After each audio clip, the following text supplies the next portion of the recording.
Machine vision is the technology that allows computers to see.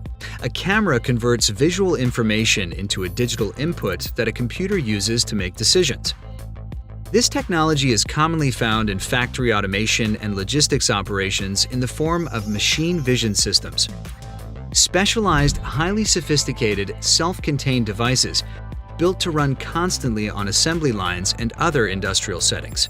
Machine vision is used extensively to help users reduce waste, increase productivity, and make sure their products are safe and accounted for. When integrated into a user's network, machine vision becomes an indispensable part of the automation process, providing speed and consistency to any operation.